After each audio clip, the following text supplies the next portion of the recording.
Dando continuidade à nossa maratona contábil, e hoje CPC 01, redução ao valor recuperável de ativos. Solta a vinheta!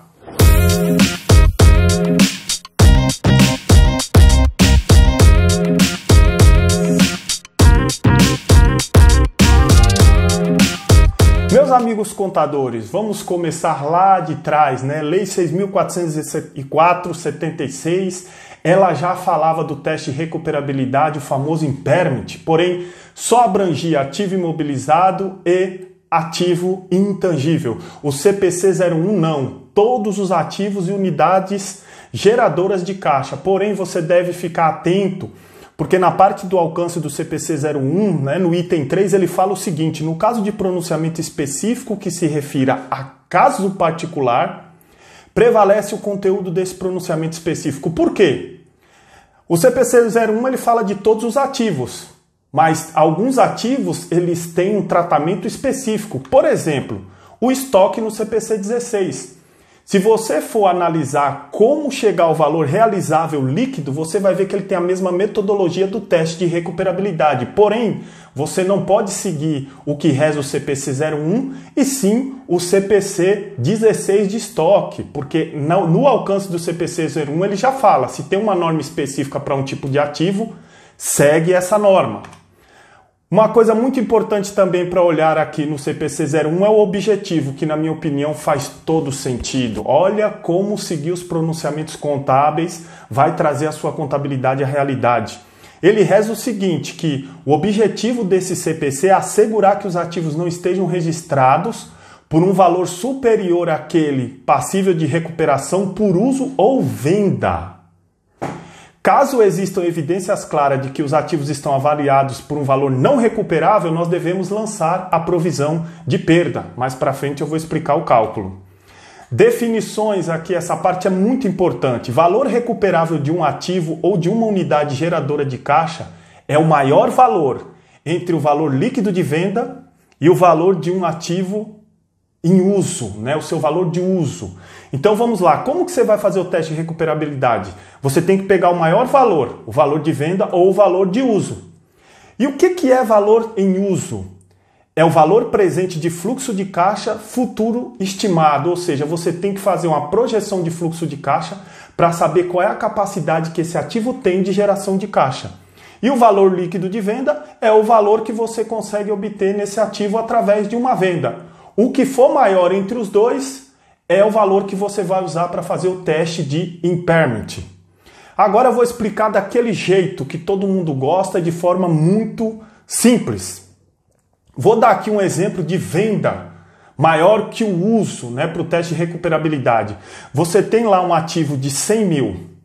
O valor de venda é 85 e o valor de uso é 70. Ou seja, esse item, né, esse imobilizado, ele não pode continuar por 100 mil porque o valor de venda ou de uso é menor do que o valor que você tem registrado na contabilidade. Você, contador, não é legal entregar um balanço aonde o dono, o empresário, ele olha o balanço e ele vê um valor que não é real. Porque se ele for esperar um retorno de caixa com aquele imobilizado ou vender, o valor não é aquele que está no ativo.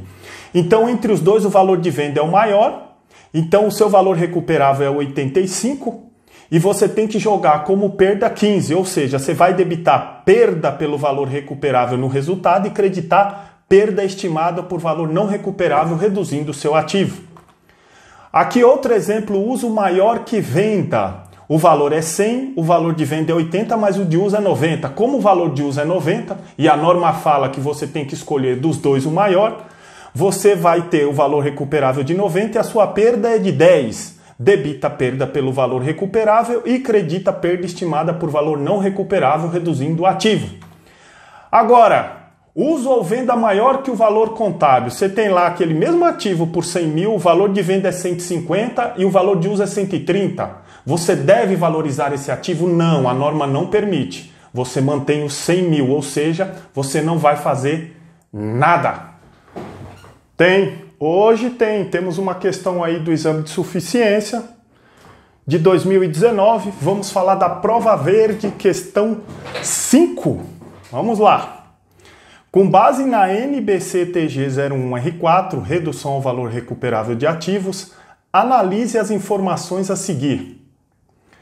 Primeira, a perda por desvalorização do ativo deve ser reconhecida imediatamente na demonstração do resultado, a menos que o ativo tenha sido reavaliado. A menos que o ativo tenha sido reavaliado.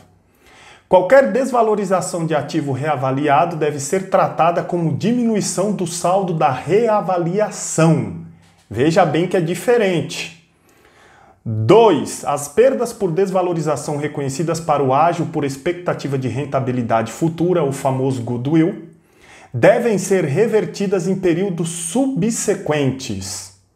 3. A entidade deve avaliar ao fim de cada período de report se há alguma indicação de que um ativo possa ter sofrido desvalorização. Se houver alguma indicação, a entidade deve estimar o valor recuperável do ativo, ou seja, aqui ele está falando da periodicidade, né, do teste. Se tiver alguma indicação de desvalorização, você deve fazer o teste de recuperabilidade, que eu falei aqui com vocês daquela forma bem simples de explicar. Vamos lá. A primeira alternativa, né, a perda por desvalorização do ativo deve ser reconhecida imediatamente na demonstração do resultado, perfeito, a menos que o ativo tenha sido reavaliado. Perfeito, essa afirmativa é correta e eu vou mostrar onde está a resposta daqui a pouco. 2. As perdas por desvalorização reconhecidas para ágio por expectativa de rentabilidade futura devem ser revertidas em períodos subsequentes. Não, essa afirmativa não é correta porque não pode ser em períodos subsequentes. 3. A entidade deve avaliar ao fim de cada período de report se há alguma indicação de que um ativo possa ter sofrido uma desvalorização. Se houver alguma indicação, a entidade deve estimar o valor recuperável do ativo. Sim, perfeito. Fala da periodicidade que você deve fazer o teste de recuperabilidade. Então, a nossa alternativa correta, né, as afirmativas que estão corretas é a afirmativa 1 e a afirmativa 3. Vamos lá, onde estão essas respostas? No item 58 do CPC 01, ele reza o seguinte: a perda por desvalorização do ativo deve ser reconhecida imediatamente, perfeito. Qualquer desvalorização de um ativo reavaliado deve ser tratada como uma diminuição do saldo de reavaliação. E veja que aqui ele fala, a menos que o ativo tenha sido reavaliado. Tá? Então, se o ativo foi reavaliado, você não pode jogar isso como uma provisão de perda e sim diminuir o saldo da reavaliação. A resposta da alternativa 3 está no item 8 do CPC. A entidade deve avaliar no mínimo ao final de cada exercício social, fala da periodicidade, se há alguma indicação de que o ativo possa ter sofrido desvalorização. Se houver, você deve estimar o valor recuperável do ativo.